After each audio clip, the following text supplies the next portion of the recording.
Olá, meu irmão, minha irmã, meu amigo, a paz do Senhor Jesus. Que a graça do Senhor Jesus Cristo, que o amor de Deus e a comunhão do Espírito Santo esteja com você neste exato momento, para você compreender o que Deus deseja para o seu coração.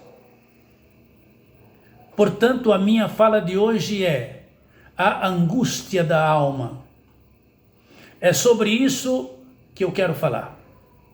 E o nosso texto básico está no Salmo de número 42 e verso 11. Este salmo fala de uma alma perturbada, alma no sentido de todo o corpo, todo o organismo humano sofrendo algum tipo de estresse e de angústia. Como tem sido a sua vida nestes últimos tempos, meu irmão, meu amigo? Sabemos que o mundo vive uma agitação tremenda. E agora, com a pandemia, tudo ficou pior. Essa angústia não é de hoje. Isso é muito antigo. Nos dias de Davi já havia essa angústia, essa perturbação na vida do homem. Percebemos neste salmo que o salmista está infeliz, que Davi está confuso, que Davi está perturbado emocionalmente. Por isso, diz a si mesmo, olha o que Davi diz para si mesmo: por que estás abatida, ó minha alma, e por que te perturbas dentro de mim? Essa declaração aparece duas vezes no verso 5 e 11. Pelo visto, percebemos que o salmista, ou que Davi, entrou nesse estado de alma e sofreu muito. É muito importante tratar disso, porque muitos cristãos vivem uma boa parte de suas vidas neste mundo em tal situação. Mas isso não significa que não são cristãos. E sim, que estão perdendo muito na vida espiritual. Deus realiza sua obra através do seu povo. Portanto, precisamos aprender com Davi a sermos libertos desta situação.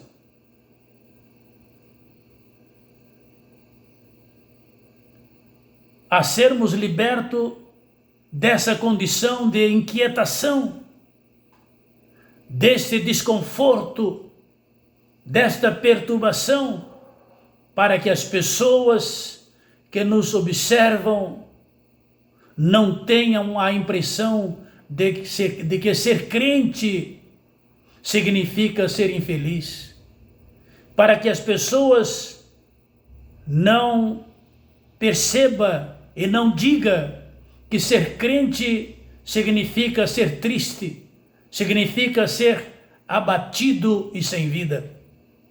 Você tem vida e a sua vida vem de Cristo. A Bíblia revela que Jesus nos trouxe vida com qualidade e quantidade. Ela é eterna e ao mesmo tempo abundante para o tempo presente. João capítulo 10, versículo 10. No caso de Davi, as circunstâncias históricas decorrem durante a revolta de Absalão.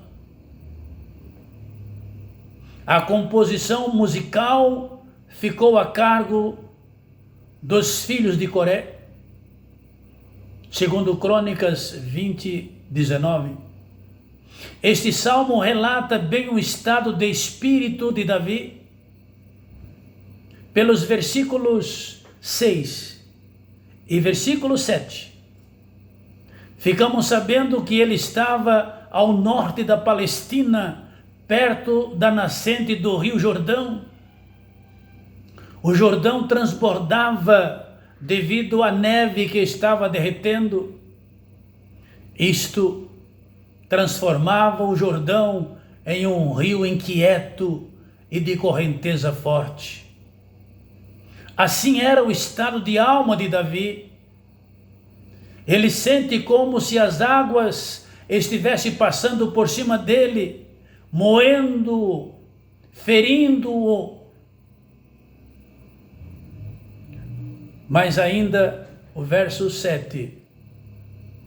Veja isto também no Salmo 124, versos 5, 4 e 5. Confira isto, porque é a descrição de quando estamos abatidos de alma. As formas que Davi usa para descrever o seu abatimento são tão fortes, irmãos, que quase podemos vê-lo pessoalmente no Salmo. O rosto abatido, versos 5 e 11. O homem que está abatido, desanimado, sempre revela isso no seu rosto. Basta olhar para ele e se percebe a sua condição.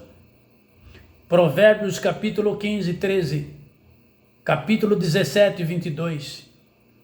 A ausência de Deus provoca isso. Verso 3. Todos nós, vez por outra, sentimos a ausência de Deus. Esta é uma misteriosa realidade na vida espiritual. Nenhum cristão pode negar este fato, por mais forte que seja. Uma vez nós amanhecemos o dia cantarolando, outras vezes com o rosto cerrado. Assim é a vida do ser humano. Por isso eu estou dizendo que nenhum cristão pode negar este fato, por mais forte que seja. Ele pode nos atingir, esse mal, esta angústia pode nos atingir até quando não há explicação lógica. Os inimigos de Davi, nos versos 9 e 10, riam dele, repetindo a pergunta: onde está o seu Deus? Com certeza, irmãos, ele se abateu muito com esta pergunta. Isto mexeu com a sua vida, porque atinge até a alma mais dura e insensível do corpo humano, que são os ossos. Versículo 11. Lágrimas abundantes. Versículo 3. Aparece nesse texto, ou neste versículo, porque parece que ele está carregando o mundo sobre os seus ombros. Então ele chora copiosamente. Tudo parece estar em cima dele, esmagando-o. E ele quase não suporta as acusações dos inimigos contra ele e contra o seu Deus. Não controlando, ou seja, não controlando as emoções, Davi chega ao ponto de perder o apetite. Ele diz que suas lágrimas têm sido o seu alimento dia e noite. Que realidade, irmãos! Todos nós estamos familiarizados com esse fenômeno. Se estivermos preocupados, abatidos, perdemos o apetite. Precisamos tomar muito cuidado com o nosso corpo. O estresse está aí, atingindo o homem moderno. Não podemos isolar o físico do espiritual, pois somos corpo, alma e espírito. Somos mais propensos ao abatimento espiritual quando estamos fisicamente fracos.